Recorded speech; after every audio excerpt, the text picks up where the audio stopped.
మాజీ ముఖ్యమంత్రి జగన్మోహన్ రెడ్డి గారు ఒక అద్భుతమైన పదాలు కొన్ని చెప్పారు. అదేంటంటే, మనిషిని జైల్లో పెట్టడం అంటే పరువు తీయటమే, దెబ్బ కొట్టినోడికి నొప్పి తెలిసేలా చేసేందుకే యాప్. వైకాపా న్యాయ విభాగం ప్రతినిధుల సభలో జగన్. సో ఇక్కడ మరి ప్రతిష్ట తీసేందుకే, నా పరువు తీసేందుకే మరప్పుడు జగన్మోహన్ రెడ్డి గారు నా మీద రాజద్రోహం కేసు పెట్టి నన్ను హఠాత్తుగా ఇప్పుడు ఏ నోటీసులు ఇవ్వకుండా ఎలా తీసుకొస్తారని చాలా చాలా చాలా విపరీతంగా బాధపడుతున్నారు. రోజు ఆయన విచార వదనం చూడలేక పాపం చాలా ఆయన అభిమానులు, ఆయన అభిమానించిన వారు కూడా అది చూసినప్పుడు చాలా మరి అదొక రకమైన భావానికి లోనవుతున్నారు. చాలా అతిగా మరి ఆయన బాధపడుతున్నారు.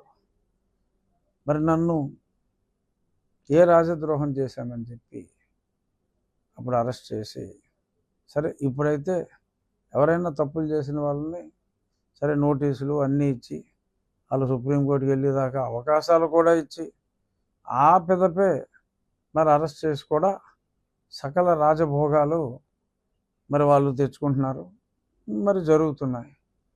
మరి నాకు ఏ నోటీస్ ఇవ్వకుండా రాజద్రోహం కేసు పెట్టి చంపేయమన్న చెప్పి చితక్కొట్టి కాలు వాచిపోయేలాగా మరి చావగొట్టి మరి అక్కడితో ఆక్క మళ్ళీ కొత్త కేసులతో అరెస్ట్ చేయాలని చెప్పి నా మిలిటరీ హాస్పిటల్ చుట్టూ అప్పటి నీ పోలీసు మోకల్ని కాపలా పెట్టి మరి అన్నీ చేసి ఇప్పుడు ఏమిటి ఈ నిర్వేదం?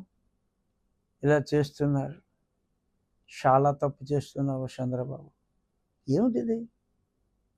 నీవు నేర్పిన విద్యయే నీరజాక్ష. అలాగని ఈ ప్రభుత్వం అలా చేయట్లా, నీ అడుగుజాడల్లో ఏమాత్రం నడవట్లా.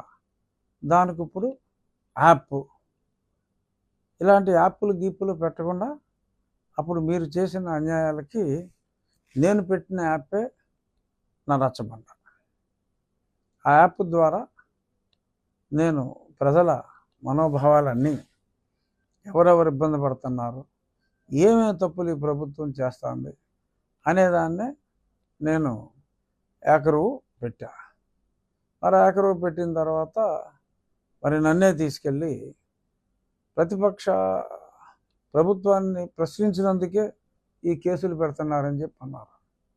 అప్పుడు నేను కూడా అదే చేశా.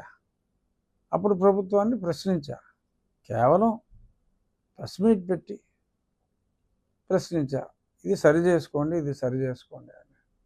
మరి ప్రశ్నించినందుకు మీరు అంత చేశారు. ఈ వార్త చదివి నేను స్పందించడం నా బాధ్యతగా భావించి నేను మాట్లాడుతున్నా. ఎందుకంటే నేను రాజకీయాలు మాట్లాడటం మానేశాను. నా పదవిలో, ఈ రాజ్యాంగబద్ధ పదవిలో రాజకీయం నేను మాట్లాడకూడదు కాబట్టి నేను సంయమనంతోనే ఉన్నా. కానీ దెయ్యాలు వేదాలు వల్లించినట్టుగా, అంటే జగన్మోహన్ రెడ్డి గారు మీలో నిజంగా మార్పు వచ్చి ఇలా జరిగితే చెప్పండి. అప్పట్లో నేను రఘురామకృష్ణరాజుని మరి అరెస్ట్ చేసి మరి ఇలాగా కొట్టించడం, సరే అది మీరు ఒప్పుకోలేరు కనుక అలాగా మరి అలా చేయటం, అప్పుడు పోలీసు వారు అలా చేయటం చాలా తప్పు అని మీరు ఒక మాట చెప్తే బాగుంటుందేమో ఆలోచించండి జగన్మోహన్ రెడ్డి గారు. Please subscribe to Leo news for more videos.